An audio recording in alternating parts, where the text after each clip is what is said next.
Hello, you two. Hello, lovelies. All right, so I have saved another 10 pulls. So it's that time again. I'm gonna do a quick pity check. I'm pretty sure it's 20, but I'll just verify right now. And yeah, it's 20. Okay, so really not a whole lot to say about this. I did want to talk about Stygian Onslaught a little bit as well, because I did a stream where I played that new game mode for a little bit. But yeah. Let's just go ahead and do the 10 pull, and I'll do my Yap Fest later. So here we go. Let's see what we get. All right, 4-star, please. Cyphos Moonlight. I'm just gonna skip it. Yay! We got another Cyphos. Hell yeah! Hey, wow, we got one of everything. I just realized I got 4-4-stars in one 10 pull. Wow, not bad. Sacrificial Bow is on the banner. Yeah, the only thing I didn't get was Favlance, and I get a ton of those all the time. So, hey, this is a win in my book. Alright, let's go find Cyphos. Here we go. Finally, we can R3 it. Let's do it. Very nice, very nice. Alright, so I just need 2 more refines, and I'll finally own an R5 Cyphos Moonlight. This is, for me, such a good weapon banner to pull on because it has Cyphos Moonlight on there, and it's just something that I've wanted for a long time to have multiple copies of so that I could get refines. I don't really need more than one copy because I only use it on Kazuha, but it's just nice to have because, hey, every little bit of extra energy recharge helps, and him being able to essentially empower my team with energy recharge just for him having high elemental mastery, I'll take it. I do need to farm better artifacts for him in the future, though. That way I can get 1,000 EM. But yeah, that was a pretty good 10 pull. We got a sack bow. Here we go. I knew I had one that wasn't R5 yet. There we go. We got R4 on another sack bow. What am I at? 3 sack bows now? I don't even know. I don't even know. Alright, let me see. I can't look at it this way. Yeah, I guess because the others are level 90. I can't just look at the refinements and go, hey, this is how many bows I have. I think you used to be able to, but now, or maybe I'm wrong, but whatever the case, I know I have one on either Kole or Diona. Alright, Diona's holding a Fav bow right now. Let's just do this. This is what I should have done. There we go. And there it is. Yep, Kole has it. I had it on her because of Imaginarium Theater. That's what it was. Okay, so we got one sack bow here at R5. We have another one at R4. That's the one we just did. So there we go. I'll be able to level this up and I'll be able to level this up and give it to Kole. And what happened? Who was using this Fav bow before? It wasn't Kole. Kole. No. Farazan has an R5. Was it Goro? What bow is Goro using right now? Where is he at? Oh, here it is. Okay, so this is what I need to do. I'm gonna go like this, this, and then this. There we go. Now everyone's back on their respective bows. Okay, so a sack bow, a wandering even star.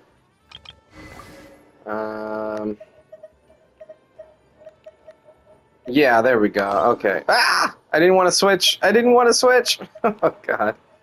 I think I was on Fav. I'm just gonna assume I was on Fav. There we go. And then that other Claymore, I think I didn't have an R5 yet. I don't know why. Oh, I gave it to Chongyun because I wanted to try a build that I saw a YouTuber by the name of Solona doing. It was an interesting build. But yeah, here we go, R5. So I finally got an R5 of this sword. Cool. Um, do I have the bow? I'm trying to think if I have the bow from Sumeru. I don't even remember what it looked like. I don't think I do. Yeah, I don't have that what would you call it? A limited banner bow? 4-star bow? I don't know. But I don't have it, unfortunately, so I don't know what the effect is. Was there a bow in that weapon line? I mean, we got the catalyst sword. I don't think there was a spear. Maybe I'm just misremembering. Anyway, oh no, there was. It looked like a mech, like a mechanical weapon. Hold on, hold on, hold on. Spear user, give me a spear user. Kachina. Oh, well, whatever. Let's see. So this is the craftable, if I'm not mistaken. That was from Natlan. So where is the banner spear? Ah! Here it is, Prospector's Drill. Okay, so this is the one that we got from Fontaine, and then there was a bow that was very similar. Maybe this one has the same effect. Healed or healed others, it will gain a unity symbol. It's 30 seconds until maximum 3 symbols. When you start on the skill of burst, all symbols will be consumed, and the struggle effect will be granted for 10 seconds. For each symbol consumed, gain... No, this isn't the one I was thinking of. I'm so stupid. I said it myself. This is Fontaine, not Sumeru. This is not the one I was thinking of. Oh, while I'm looking at spears. There we go. Deathmatch needs another refine. Okay, so I guess I was misremembering it. There was the Attack on Titan sword, that spear I was just holding. There was a bow. Those were all from Fontaine, not Sumeru. So I guess it's just Wandering Even Star, Scytheless Moonlight, and that Claymore, whose name I can never remember. Makaira Aquamarine. There we go. I guess it was just those three. Alright, so we got all 3 Sumeru weapons in one 10-fold. Not a bad haul. Want to talk about Stygian Onslaught for a second? God damn it. So Stygian Onslaught is a new endgame mode, and boy oh boy. Okay, so what's interesting about this mode is that once you've completed all the difficulties, then you have the option of doing this new hidden difficulty called Dire... That's it. That's just called Dire Difficulty. No real rewards except that you can get these cool weapon skins. Here's the problem, though. I think I had to go there to see them. Hold on. Can I see them without actually going to the place? Yes, I can. Yeah, it's this. Alright. So you get these cool weapon skins, but then you look and it says 39 days remaining.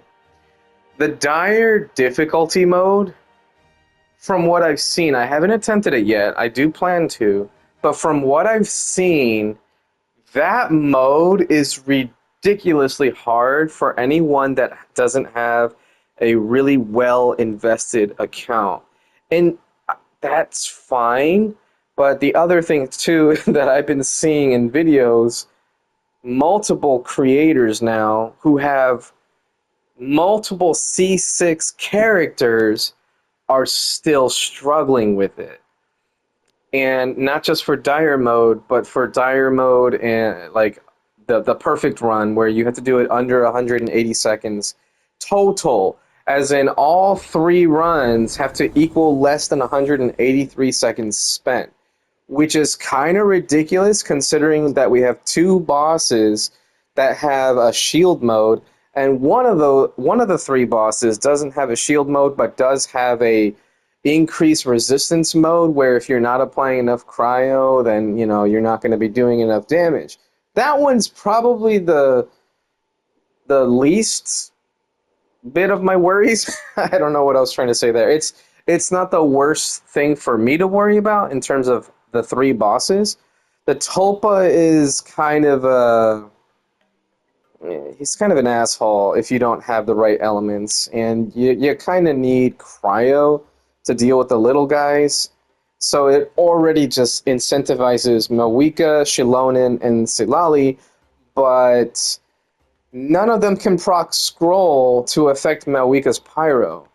So I was thinking of doing something where instead of running Mawika on Obsidian and having her do the nuke shots, instead I put Mawika on scroll, Arlecchino my main DPS, and then I can use Sitlali for shielding, as well as Pyro Resistance Shred.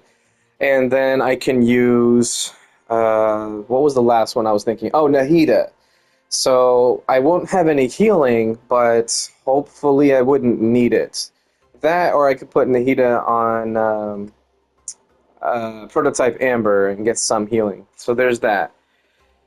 Nahida's Dendro application to chain everything together with her skill really works wonders when those little guys come out for the Tulpa. So that's kind of a build that I wanted to try out. That way you can still proc scroll, and then you can just run Sitlali on something like Instructors. And you get a lot of elemental mastery that way. I don't know if I really want to try it yet. That's kind of an idea that I had. The only other idea I had was to, instead of running Arlecchino main DPS, still run Mawika, but then run Dia with Scroll instead, and that way she can partially proc it, so you get the 12% damage bonus. It's not much, but you get some kind of bonus. And then just put, again, Sitlali on Scroll, our Instructor, and maybe just give either Shilonen or what's his face, Ian-san. Like, throw them in the mix. I don't know. It would be kind of tough. What other options was I thinking of? Oh yeah, just keeping Dea on Tenacity of the Millilith. That was another option. Okay, but anyways, the Tulpa out of the way. The last one, which is the most annoying for me, because I don't have a lot of Dendro main DPS like Kinich or Alhaitham. As a matter of fact, the only one that I have that I could use is Tainari. And I still don't have him built to this day. Like, I keep thinking about it, like, oh, I need to ascend him, and I need to actually build him, get his talents up. So that way I have a Dendro main DPS that I can use, and I just keep not doing it. So even with my account, as well invested as it is, I'm afraid that I might not be able to clear this content. And what's even more sad is that if you do, the rewards go away. So it's like, what's the point? Why would I even want to put myself through that? I will say this, though. I do like the idea of a new challenge to keep striving for, and I do want to eventually be able to clear it. I just hate that the rewards go away. Like, why do they do that? Why did they even put rewards in there if they're just going to take them away? My idea for endgame content was just like a gauntlet where you just keep going up and up and up and up the ladder until you get to the point where it's like you can't clear anymore and you don't get real rewards. You just get like, oh, food or Mora or XP books or something like that as the rewards, and you just not even a lot of them. You just, every time you try to clear it, you just get the rewards again. Maybe you do have to use some resin. Who knows? But whatever the case, you would just get something, but it wasn't like a big deal.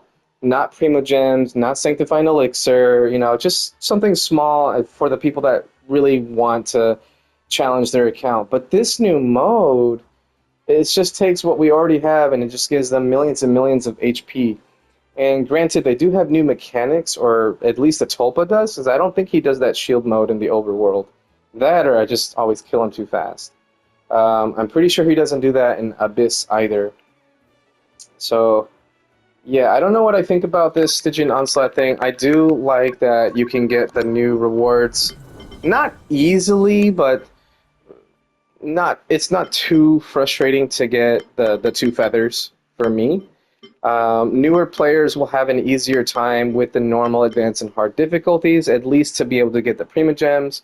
But I do feel like it's kind of a slap in the face because these feathers are really good for not just veteran players, but they're going to be really good for newer players because newer players have an advantage of going, okay, I can look up all the guides on YouTube and ask my friends who are veterans at this game or who recommended it to me and get all the tips and tricks that I can.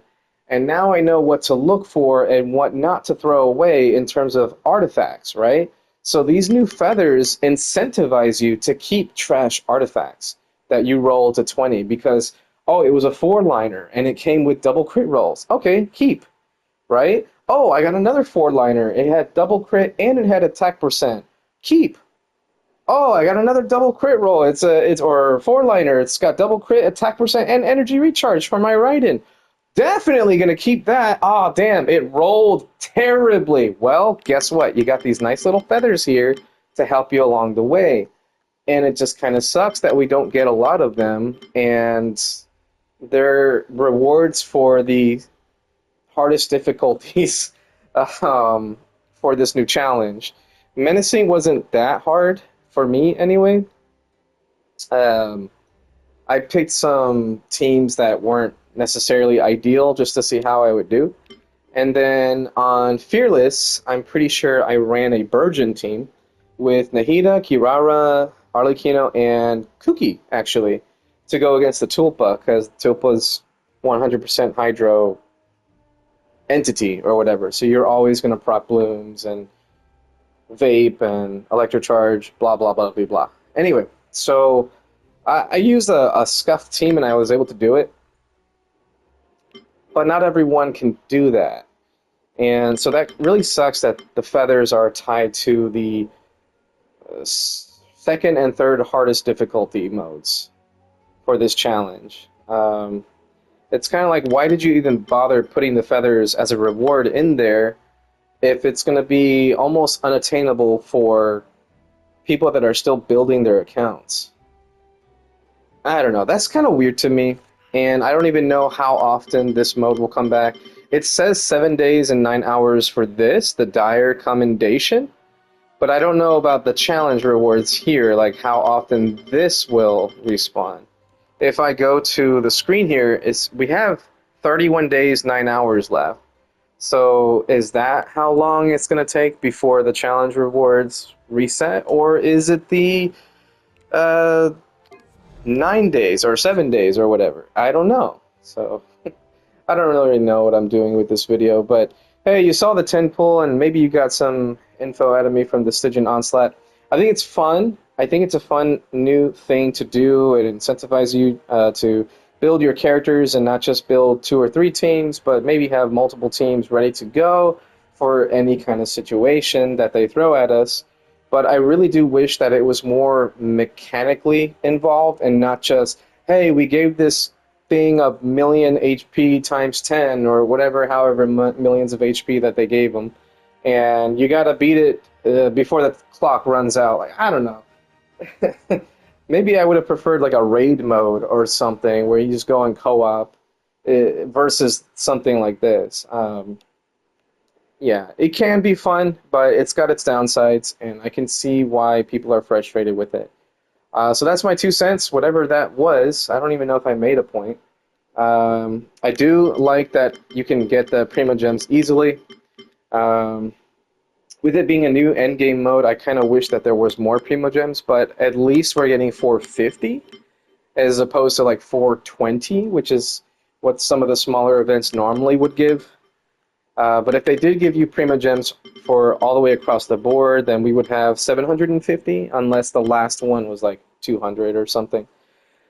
So, I don't know. Maybe they should have just gave us Primo Gems all the way, and then just made the last reward 200, and then just give us the feathers alongside the first 2 difficulty rewards. I don't know. That, to me, would have been way more of an incentive for people to come back and keep playing and keep clearing the content and keep struggling and blah, blah, blah, right? But who knows? Maybe I'm just full of shit. Anyways, tell me what you think in the comments below. And yeah, how did your pulls go for Skirk and her weapon? Anyways, thank you for watching. And depending on when you're watching, have a great morning, afternoon, or night. And just remember to stay happy, stay healthy, and just have fun. Don't forget, when it comes to these gacha games, you don't need to spend money to get good. Peace out, everybody. Bye bye.